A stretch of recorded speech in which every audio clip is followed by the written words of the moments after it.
Hello, and welcome to another episode of In Just 1 Minute. Today, we're going to talk about networking and successful strategies for it. Let's jump in.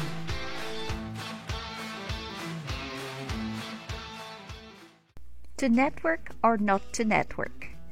Networking is both a very old idea and a very new one. John Donne wrote "No man is an island" in 1624, but the language of social networking has only begun to appear in the last 60 years or so. According to the Oxford English Dictionary, the word network, meaning an interconnected group of people, first appeared in 1946. The word networker and networking, referring to the activities of such groups, don't appear in print until 1976. In 1980, Mary Scott Welch published Networking, the Great New Way for Women to Get Ahead. Written, according to her, arbitrarily in the New York Times, in an era when more women were competing for jobs traditionally dominated by men. Networking also included the first recorded use of the word network as a verb. This book, wrote Miss Welch, will show you how to network. Networking as a business activity was thus associated from the start with feminism. Perhaps its development is associated with a less masculine, less individualist approach to business, in which cooperation takes precedence over competition. What makes networking effective? Effective networking relies on three key qualities: an abundance mentality, generosity, and reciprocity. Abundance.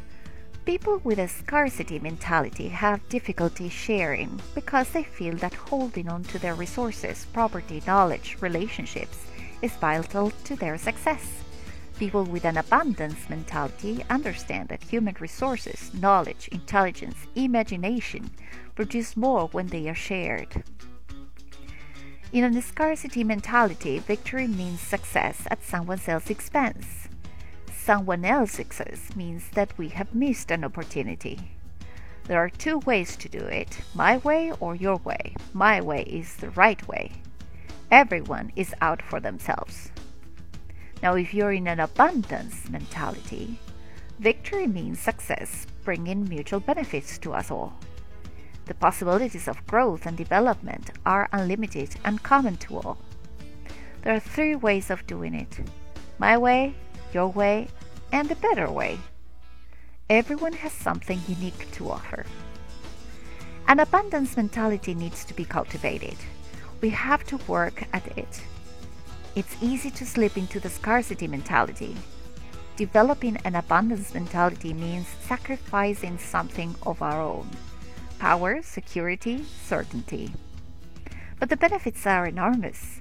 An abundance mentality can make us less fearful and more confident. Generosity. With an abundance mentality, we find it easier to give unconditionally. We can give attention to others, and as we have seen previously, attention is at the heart of effective listening. We can also give information more easily, as less egotistically. Reciprocity. Reciprocity is the recognition that none of us can survive without the help of others. All human relationships are based on the idea of give and take. Networking depends for its success critically on reciprocity. Humans seem to be hardwired for reciprocity. If I give you something, you will almost certainly feel obliged to offer me something in return. Because human achievements rely on cooperation, we need to find ways of trusting each other, and reciprocity provides the currency of trust. My gift to you demonstrates that you can trust me, and is an invitation to you to offer something in return so that I can begin to trust you. Preparing to network. As with any other communication skill, strategic networking tends to work better when we are well prepared. Effective networkers know why they are at a networking event. They know what they want to achieve. Networking can be exhausting, so having a plan will help you evaluate your success and decide when you can take a rest. Preparing yourself. Networking put us on the spot. However, politely, we skirt around the subject. The first thing we want to know about someone is who they are. Not just a name, but an identity. We are looking for something we can relate to, something we can recognize and feel comfortable with.